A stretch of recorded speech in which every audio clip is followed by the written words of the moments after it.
Before you started honours, did you think you were someone who would ever do a PhD?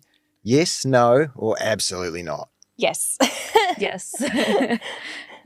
I knew I wanted to do one since I discovered what they were. Same.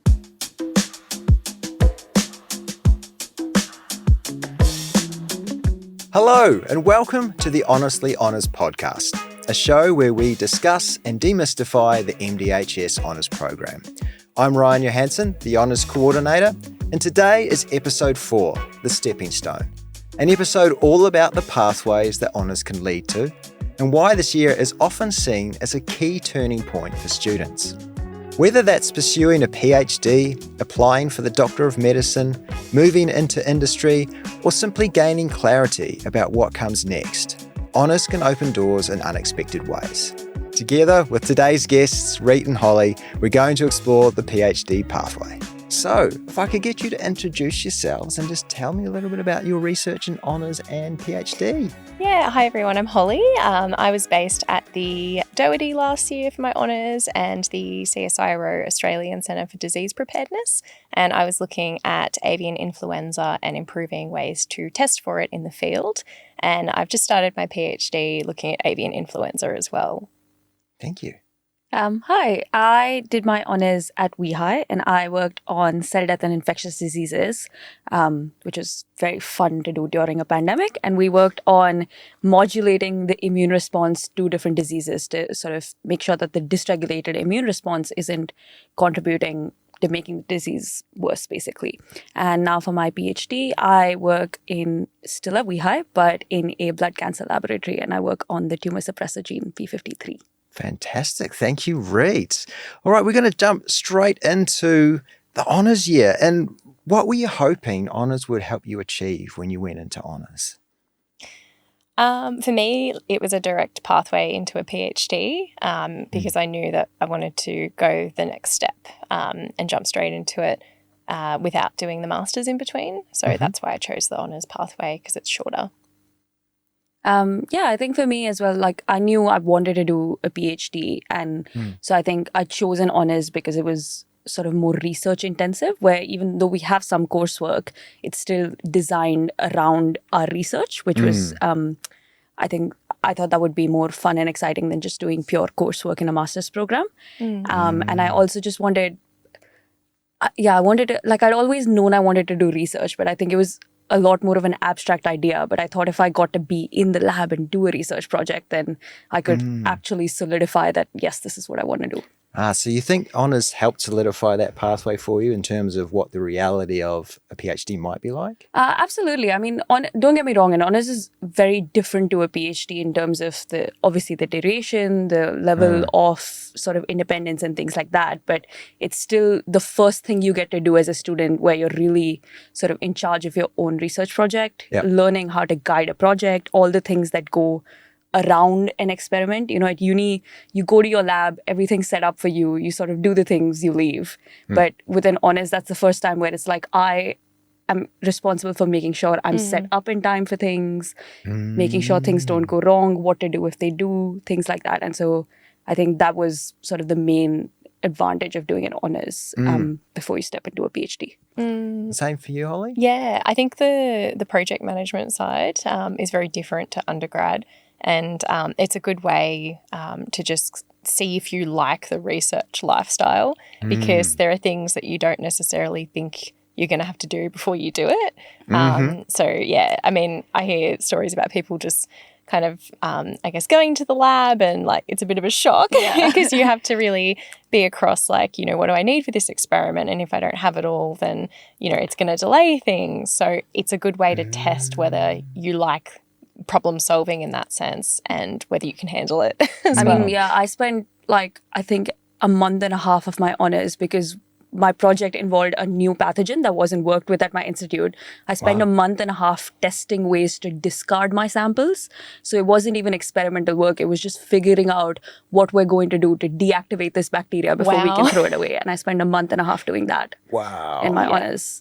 Interesting. Which, you know, that's not something you expect when you walk in. No, you think, imagine like, right, experiments and things. So do you think that honours prepares students quite well in that way of there's actually a lot more sort of to prepare for the research itself before you get into it? Do you think that's something that came out of honours? Yeah, I think it's, like I said, like it's very different to undergrad. But I do think that people kind of bang on a bit about like, oh, it's the hardest thing ever. It's not. It's just like, you know, going through like school, like high school, like every year gets a little bit more complex and there's more to consider. So yeah, I wouldn't necessarily say it's harder, but there is more thought that needs to go into the things you do. And yeah, it does prepare you well for future research if that's the pathway you want to take. I think, yeah, with honours, what I found really good about an honours is that it teaches you to transition between, you know, school and undergrad, where you have a very clear criteria of the things you're supposed to learn. You know, your lecturers or your unit coordinators will give you a set of lectures and it says, this is the information that you need to know and this is the information that you're going to be tested on. And even when you're doing assignments, it's still within that quite narrow framework. But when you go into honours and then further into a PhD, there's no specific end goal. No one's saying you're doing this experiment to get this result. It's you're doing this experiment and then depending on what you get, you decide what you're doing next. And I think that mindset change is something that I found quite tricky, and honours really helped with that. I think if I hadn't done an honours, that's something that I would have struggled with a lot more. Yeah, it's like learning how to deal with uncertainty. Yes. And seeing how you deal with uncertainty. And even just general, like you know, you ask your supervisors what I should read and they give you sort of 4 papers and say, okay, then go off from there. And and so learn. you get a jumping point and then you're just sort of, you have the internet to learn, you know, like it's really wide. And I remember like that was really daunting at first because I was like, I don't know what I'm expected to know. And so learning how to navigate that of like, yes, there are some things you're expected to know, but there's also no sort of set guideline of like, these are the things you need to learn and these are the things that aren't relevant. It's just wherever your research takes you. So how did you navigate that in terms of wherever your research takes you? How do you, like... I think you just have to have an open mind. And also, like, for me, I was trying to find the gaps because I really wanted to I was testing like a novel molecule. And there was research on it, but there was also a lot that we didn't know. So I liked not knowing much and being able to kind of test all these different things. But yeah, I kind of think you've just got to go off your gut. Yeah, part of it. It sounds really like there's no hard and fast rule. I was a bit more of a rabbit hole type of reader where I'd start with, my supervisors gave me like 2 or 3 papers to start with just to get an idea of what the lab does. Then they gave me another paper or 2 to give me a general, like this is where your hypothesis will come from. And then I just sort of, you find the references in that paper that you think are interesting, you click on them, you find something you don't understand, you go click there, and then, you know, you have 40 tabs open on your computer. and they never close. Exactly. But it's part of, like, it's a canon event to have like a ridiculous number of open tabs, and then you finish your honours, you shut them, and you hear your laptop breathe a sigh of relief. So really, I think as well, like, I was not a big fan of research tools just because I didn't know how to use them, and you don't have time really in honours when you get into lab work. But there are tools like Research Rabbit, little plug, love this tool. You can actually plug in a paper just like Google or Google Scholar, and then it will actually generate where the paper's being cited and how many citations there are, and it just helped me kind of sift through, I guess, the crap because there is a lot, there are a lot of bad papers, but there are also gems among them. And I used to, again, like this is something that my supervisors, I was lucky enough that they drummed into my head of, if you don't know, ask. I think a lot of students, they go into their honours or their PhDs and they're like, okay, well, now I'm expected to be independent. And it's like, yes, in that you're expected to do your own thinking, but that doesn't mean your supervisor isn't there for you to run, or even other lab members, to be honest. Like my honours lab had 9 people, and I guarantee I have bothered every single one of them at least once with, I used to walk up behind their desk and say, hey, I read this thing, I don't understand what that means, can you tell me what that means? And like, how did they react when you're doing that? They're incredible. Like, I think that's part of,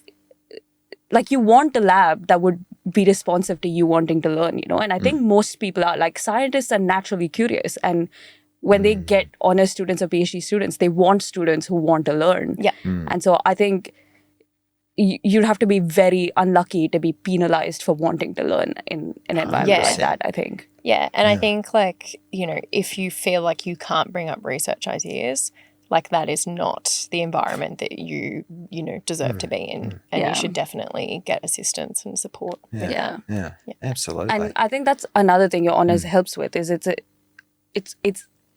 a test for you, of course, but you're also testing out your lab, you know, like I mean, I changed from my honors to my PhD lab, but that was just because I'd already been in that lab for a few years before I started my PhD and I was ready for a change. But I still regularly get coffee with my honors supervisor and ask him for help with my experiments. And I think your honors gives you this sort of short, contained time frame to learn your style of working as well. Yeah. Because sometimes it's not that you're wrong or your supervisor is wrong. It's just that your styles aren't meshing, you know. Like I'm someone who enjoys sort of doing as much troubleshooting by myself as I can before going and asking them. And I'm lucky that my supervisors work the same way, where they're quite hands-off unless I've asked. But I know some people would prefer more regular check-ins, and there's nothing wrong with either way. You just have to make sure that your style and your supervisor's style matches. And honors is a good way to learn what your style is before you can start looking into what a potential supervisor's would be. So that really helps you figure out where you want to go for a PhD, or maybe reconsider where you want to go. Exactly. And looking for what's really important in that way. Absolutely. Yeah. And those skills in terms of learning how a lab works, you've moved into a different lab. Do they translate? Absolutely. Honestly, that was part of why I wanted to do it, is I just wanted to know if I could function in a different lab, because science is not the most stable of, like academia especially. You spend a lot of your time moving around, and it's a good skill to learn is how you fit in and adjust with different groups. And I think the skills are always transferable. Like there's always going to be things you pick up, things you learn that you might not clock at the moment, but you're going to be like, yes, that I know I can do this. Do you have, Holly, you're just starting your PhD. Do you have sort of similar feelings beginning the PhD? Like, oh yeah, this is reminding me of the honours year. Does that sort of think, are you noticing differences in your approach at the beginning of this year to last year? 100%. I mean, I'm a pretty organised person, but for some reason, as soon as I got in the lab during honours, it just kind of all hit the fan. A lot to learn in that. Yeah, because you just, you know it's going to be quite busy. You think that the way you've done things is going to be fine, but you do need to be adaptable. So for me, I came into the PhD, like I did only start very recently, but I had, learnings from the honours year that I have already started implementing, like even with, using lab archives. Probably. And yeah, just the note taking. But yeah, you're so right. Like the, skills are transferable. At the end of the day, like it's really the way that you think that is like, I guess, what you're bringing to the lab, and you just need a bench, really. Yeah. But yeah, it's definitely highly transferable, and you feel more confident as well because you've troubleshooted in the honours year, so you can come into a new lab and be like, okay, I know how to use a pipette, Yeah. What do you think are like one or two top things that you learned as a researcher, or skills you developed in honours that you're taking into this next part of the journey? If you could narrow it down in terms of something that, really for you, what was your personal experience like? This is something I learned during honours that I'm feeling is going to be valuable, or has turned out to be valuable. I think for me, like time management, but specifically like work-life balance and how to fit that in around a hectic research schedule, because most of my experiments didn't really work at the start. So all of my lab work for honours was basically done in 8 weeks, which is insane. But I still said yes to most social events and stuff. And I just think I hit a point where I was like, wow, I really think that I'm in the best place I have been for a long time in terms of managing like study, work, life balance. And that's definitely come into the PhD with me. Great. I think for me, it was learning that research is not a 9 to 5, 5 days a week job. You cannot expect a schedule like that and expect it to work. You have weeks where you're sort of like coming in at 10, going home at 3 because there's literally nothing else that I really need to do. And then I used to have days where I was at work until 11 p.m. Yeah. And that's not something your supervisor or will or should push, but it's just, that's just how it goes, like it's sales. Sometimes you need to come in on Sunday to change their media because your cells don't care that it's the weekend. High maintenance. Or you have mice that fall sick, and it's like, well, what are you going to do? Like, you can't predict that. And I think learning to be okay with the level of unpredictability science puts into your life. Like, I've had a lot of plans with friends that I've had to cancel last minute because I got a call that said, oh, you have a sick mouse, you need to come take it in. And learning how to be okay with that and scheduling around that. And that it helps to have other friends in research who also get it. Yeah. But you still, Supporting that being said, you still have to be, you want friends outside of research to have that sort of anchor of like, this is not what everyone's normal life looks like, and it's fine, but you hope that they'll understand, and you hope that you can adjust around. But I think that was my biggest learning from honors, is learning how to be okay with saying, hey, I actually can't come to dinner today because I have to go be in at work at 7 a.m. tomorrow and I didn't realize, and being okay with that. And maintaining flexibility and knowing there's going to be, I like the way you framed it, it's not 9 to 5, it could be 10 to 3, you could be there till 11, it could be a Sunday. Yeah. And you just have to balance that, and that you need to balance that on the fly. You can't sort of plan well, it's about time for a sick mouse, so probably this Sunday. You can plan, and again, don't get me wrong, you still need to be very well organized, but you can make all the plans you want, and your cells or your mice will not care. Yeah. They will crash, they will get sick, they will get contaminated. And you have to be okay with, okay, well, this happened. Now what do I do? You need to be so adaptable. But I do think, like, if you pick the right project, you have the right support network, it's so doable. And if you have a drive to, like, discover and an appetite for research, then you'll be fine. Excellent. Yeah. So we're coming into that honours year. We've got an idea. Like, I think research is for me. We're learning all these new skills. It sounds like there's a lot of learning that's not about research, but also about research. Adjacent learning, perhaps. Was there a time, like, in the honours year when you thought, yes, I want to do a PhD? And if so, like a confirming time, and if so, when did that happen for you?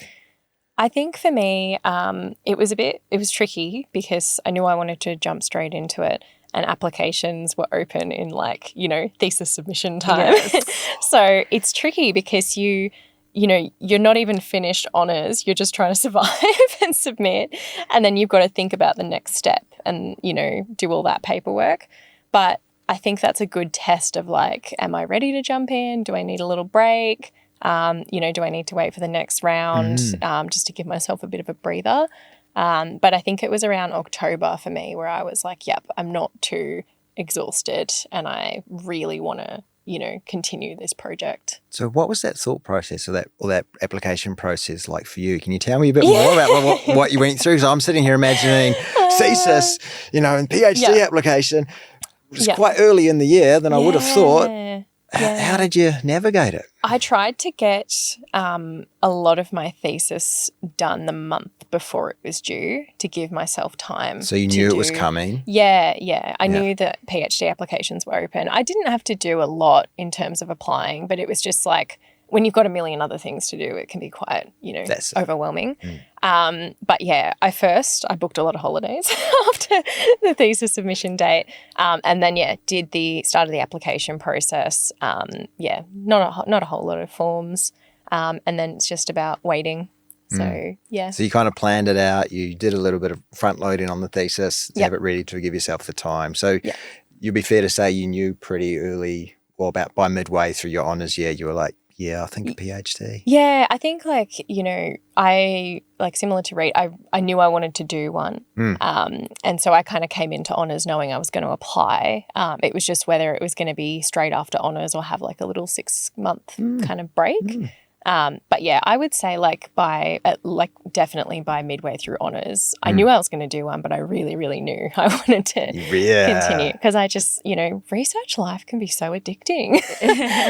Was that like the same for you, Ray? No, mine was the opposite. I knew I wanted to do a PhD, but by the time I was coming up on my thesis, I was like, I actually don't want to think about my PhD right now because I don't think I would make my smartest choices when I'm this stressed. And also I was lucky because I did a mid-year intake honors. So I was finishing my honors in June or July. Okay. And so I had the choice. The 6 month would have still had me start with most of the other PhD students that were starting at WeHi. With PhDs, honestly, there's not necessarily that kind of specific semester structure anyway. People start literally any time of the year. Right. So it's not as sort of, tight, but I still I knew by then I wanted to switch labs and I'd already spoken to my supervisor about it. They were super supportive. My supervisor helped me make the list of labs I wanted to look at actually. Oh, wow. Again, because they knew it had nothing to do with my work in the lab. I was ready for a new challenge. Yeah. But I was like, I don't want to make a big decision about the next 3 to 4 years of my life while I am also crying about it.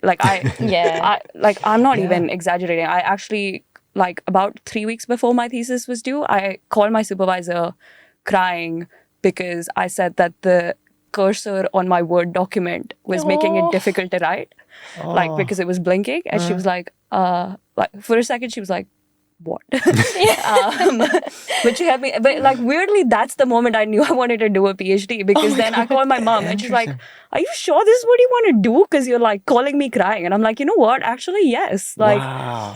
Despite the fact that I am wailing about a Word document, That's amazing. I couldn't imagine doing anything else. And I was like, any job you do has its downsides, right? It's about finding the upsides that make the downsides worth it. And I was like, this is... I like that. This is what I want to do. But I knew that I still needed that sort of... So I worked as a research assistant for 6 months before I did my PhD. And I'm so happy I did because I think by the end of my honors, I was feeling a little bit burnt out. And I was ready to take a step back and be like, okay, now I want to work in the lab and go home and not have to wake up at 3 a.m. worrying about my data for a little bit. But then by the end of that, I was like, okay, now you know what? I'm ready for my own project. I'm sick of doing other people's experiments. I want my own project. Gave you the excitement. So it got me back. Yeah, it got me back up to the level of joy and excitement I wanted to be at before I started my PhD. It's interesting, like you mentioned burnout. It's very normal to feel overwhelmed and even if you come into it knowing you want to do a PhD, it's okay to be like, is this the right choice? And I think for me, I had a moment where, you have moments of weakness where you're like, oh crap, is this the right, path for me? And I spoke to a lot of friends and family and they were like, what do you mean you're questioning this? You've been talking about this for years. You're just having a moment. So important to have a good support network. I had a lot of friends in my lab as well who were what else, what someone once told me, and this is the most helpful piece of advice I got, even though it was really mean. They said, what else are you going to do? What other job do you think you're going to do? And I was like, actually, you're right. I actually don't think any other job would fit me. If I didn't do this, I don't know what I would do. And it was really mean, but it was really helpful. It's kind of like showing you that mirror, hey, have a look. Oh, it was. I am this. I'm like, you're right. This is my whole personality. And what else am I gonna do? My friends said the same thing. That's what I mean. They're like, what are you gonna do? This is your life. Looking at you like, what? Yeah. Did you think then there was an idea of what a PhD person is, and what was that for you, and how different is it in terms of going through it? Research. I mean, it's not that, I don't know. I just thought, they don't eat, they just drink coffee. They're not wrong. Not wrong. But I honestly think, and I'm so fresh into the PhD experience, so you're going to have a different opinion. But I just feel even with honours, they tell you that you're going to die. And it's just if you like what you're doing and you're interested in it, you'll be fine. You will get through it. You surround yourself with the right support, and you get a supervisor who supports you, and you will be fine. But I think I was, thinking about PhD students, like they're always stressed. But I'm so early on though. I'm still, learning what it is to be a PhD student. Reet, what about you? Are you just a person that drinks coffee? That's all I've had today. So I can't even refute that. But no, I think it's more every step you convince yourself that you'll be better, smarter, more prepared for the next one. Like you finish your undergrad and you're like, okay, like that exam was difficult, but once I start my honors, I'm going to be so organized. I'm going to get all my work done. You go into honors, you try, doesn't happen really. Like you're not going to be perfect. You're like, okay, well now I've done my honors. This means that I am super prepared for my PhD because I have learned what to do, what not to do. I'm not going to make any mistakes. You enter your PhD, you make new mistakes. Sometimes you make the same mistakes again. And you think, why did I do that? And that is also, it's not a linear immediate like one step above the other thing. It's you have setbacks, you have amazing days. Like I have days where I'm like, oh my god, like this is the best thing in the world. I can't imagine people want to do other jobs. And then I have days where I'm like, if I have to look at another pipette, I will throw it across the room. And that is still part of your PhD. Like you don't have to. I think when I started my PhD, I thought that if this is what I'm meant for, I will love every day of it. And so every time I used to have a day where I was like, oh, I don't want to do this right now. I was like, oh no, this means that I'm not a good PhD student. But that's not true. Like, and again, my supervisors and my friends at work were really helpful. They're like, you don't have to love every day of it to love your PhD. You're going to have, days, months even where, experiments are not working. And there's like, you're human, there's only so many times something cannot work for you before you're like, and you still remain upbeat about it. And that's also fine. Like something my supervisor told me, and one of my friends told me was, it's okay to feel shitty about your PhD. Like, let that feel. You don't have to immediately try and bat that feeling away and be like, oh no, but I have to think of this good thing. It's okay to feel terrible about it for a little bit. As long as you're able to feel it, be like, okay, I feel terrible now. I'm going to take a break and then I'm going to come back and fix it. And you might not fix it immediately. You might not fix it at all and decide to pivot. And that's fine too. There's no correct way to feel. You're allowed to feel stressed. You're allowed to hate it a little bit. As long as you can come back at the end of the day or at the end of the week or at the end of the month and say, yeah, I hated that day, I hated that week, but on the whole, I'm still excited and I'm going to do the next step now. And I think that's something that I didn't, like I used to beat myself up over about not liking a day or an experiment, but it's like that's just part of it. You're never going to love 100% of it. Isn't it? Yeah. I love how you put it. We're still human. There's ups and downs. We're going to make similar mistakes and we just come back and keep going. That's wonderful. Thank you. I think that's a nice little segue for us into mailbag time. Yay. So we've got some questions sent in from our listeners, some commencing students. Let's see what we've got today. All right. Now we'll pull this one out. This is from Liang in Melbourne East. All right. So what I like to say is no thinking, just talking. Don't think too much. Just get straight into it. Liang writes, if I'm considering applying for a PhD after honours, what activities or milestones would you recommend prioritising during the honours year to strengthen my application? I'll read that again. This is such a good question. Yes, isn't it? What activities or milestones would you recommend prioritising during the honours year to strengthen my application? Look, I'll be blunt, your grade is what matters the most with your PhD application. Like if you need to make sure you're above the threshold for both getting in and getting your scholarship, because the scholarship is critical, because otherwise you'd need your lab to fund you for all 3 or 4 years and you'd need your lab to agree to that. So that's number one, is make sure you're still, like, it's easy to get lost in the lab work and forget about your coursework. But yeah, it doesn't matter maybe as strongly as your thesis does, but it matters and it contributes to building it. So you need to keep your grades up. Other than that, you, more than a sort of literal like line on your CV milestone, you want to build relationships with the people you want to work with. So if you're intending to stay in the same lab, you want to make sure that you're contributing to the lab, you're presenting yourself as a good addition to that lab. And even if you want to move to a different lab, you want to be in a position where when they ask your supervisor about you, your supervisor is going to say, yes, this person is an asset to have in my lab. Because when you reach your PhD, the application matters, yes, but the lab and your supervisor's decision also matters very strongly. And so more than sort of lines on your, like, of course, things like publications and things matter, but those aren't entirely in your hands. What's in your hands is your grades and the relationships you build. And so that's what you want to focus on. Excellent. Thank you.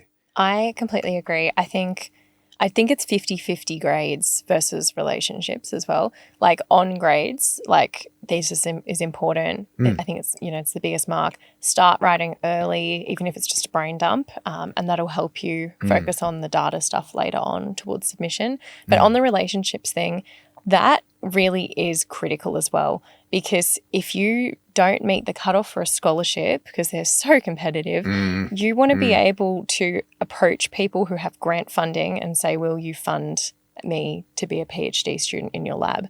And that's the option that I was lucky enough to get, because I didn't get a scholarship.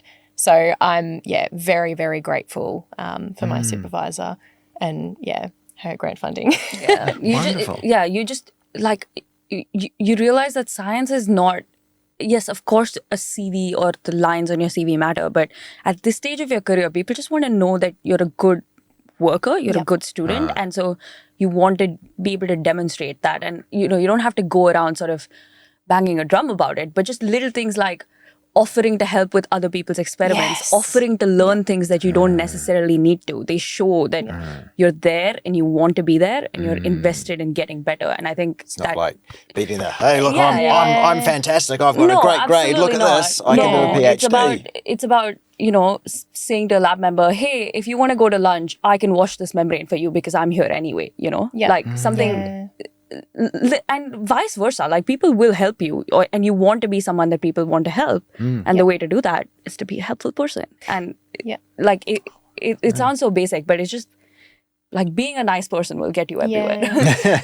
make friends with people, offer to help. Like I have called on friends to help me answer questions I have about immunology, because that is not my field. Absolutely. And it's so important to make connections and also to hear about opportunities, so you've got plans and options. Fantastic. Oh, thank you so much for your time today. I really appreciate both of you coming on to the podcast to talk about your experiences.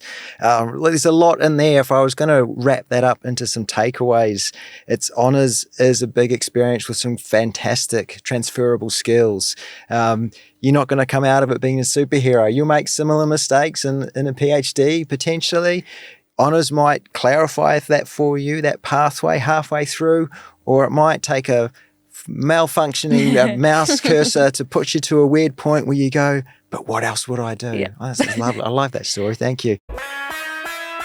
Thanks again for your time today. That's it for this episode. Next time, we'll discuss some other postgraduate pathways available to our honours students. See you then.